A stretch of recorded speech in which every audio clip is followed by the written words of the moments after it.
God's blessings to everyone. This is a DGHradio.com news and information news update for the Caribbean, and I'm reporter DKS reporting the news for September 17th, 2025, covering the latest developments from across the Caribbean. Regional stability and governance. In Haiti, criminal leaders have agreed to sit down for peace discussions, an opening that could reduce relentless violence in and around Port-au-Prince. Real progress will depend on securing neighborhoods, restoring basic services, and tackling deep poverty and weak state capacity, with outside partners expected to assist.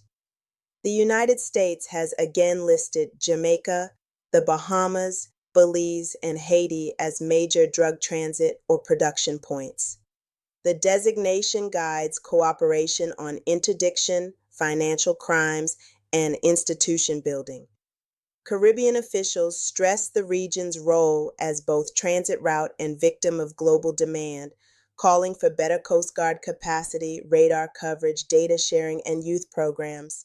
At sea, a U.S. maritime operation intercepted and sank a suspected drug-running vessel believed to have departed South America. 3 people lost their lives. The action underscores the continuing fight against transnational crime.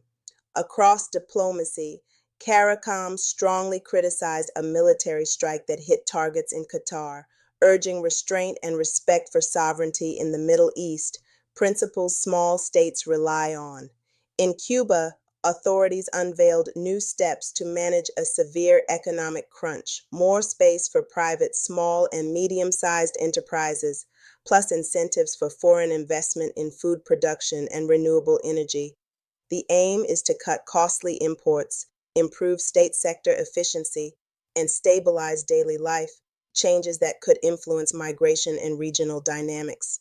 Economic Development and Resilience St. Lucia's Prime Minister urged CARICOM to unlock the full promise of the single market and economy by removing non-tariff barriers, harmonizing rules, and streamlining customs, especially for agriculture, manufacturing, and the digital economy. Guyana and Suriname strengthened an agricultural partnership to scale production, improve distribution, and reduce food import dependence, supporting CARICOM's 25 by 2025 food security push.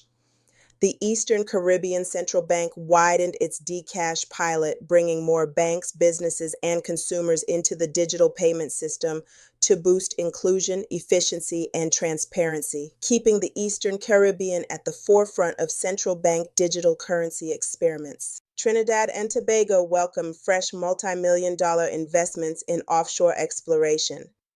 Officials say near-term energy revenue will help fund diversification, while the country balances fossil fuel projects with climate goals. A major regional carrier rolled out a larger winter schedule to ease inter-island travel for residents and tourists, strengthen multi-destination itineraries, and support regional integration. Barbados deepened commercial ties with Canada, with significant capital flows last year spurring opportunities in sustainable technology and agriculture, highlighting how global partnerships can power small state growth.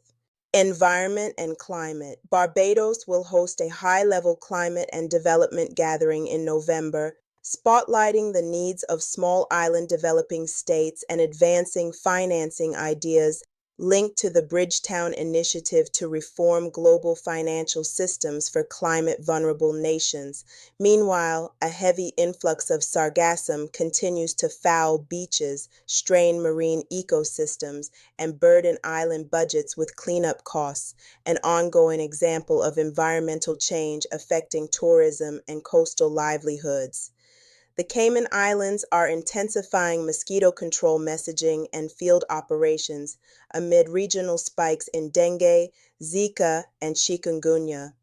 Authorities urge residents to remove standing water and use repellents to prevent outbreaks. In Dominica, youth volunteers will lead coastal cleanups at Anstey Beach, gathering data on plastic debris to inform smarter local waste policies and protect marine life. National developments and public safety. Jamaica is stepping up security in key resort areas ahead of the winter season, more uniformed and covert personnel, and an expanded camera network to safeguard visitors and support jobs tied to tourism. Civic participation is in focus as the St. Catherine Circuit Court reopened with strong juror turnout, helping to reduce case backlogs and strengthen the justice system. Jamaica's parliament prepares to swear in newly elected members of parliament and appointed senators this Thursday, with the People's National Party now holding 28 seats, setting the stage for a more balanced policy debate. In Barbados, former health minister and retired Lieutenant Colonel Jeffrey Bostick has been nominated to serve as the nation's second president, an institutional milestone since the 2021 move to a republic.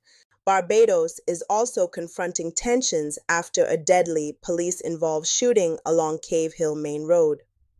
Community voices are calling for a thorough, transparent investigation and clear policies on use of force and release of information.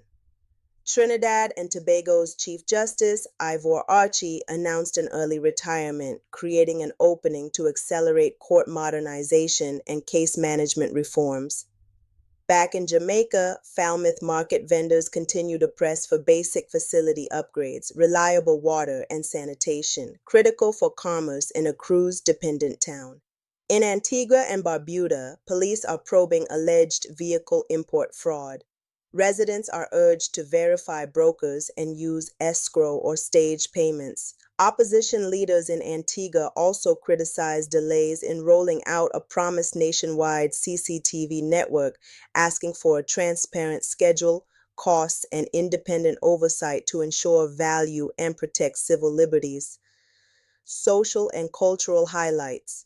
Jamaican sprint icon Shelly Ann Fraser-Pryce capped her final short-distance race at a global championship, closing a storied career that inspired generations and elevated Caribbean athletics. Trinidad and Tobago's Jareem "The Dream" Richards advanced to the men's 400-meter final at the World Championships with the season's best, energizing fans across the region.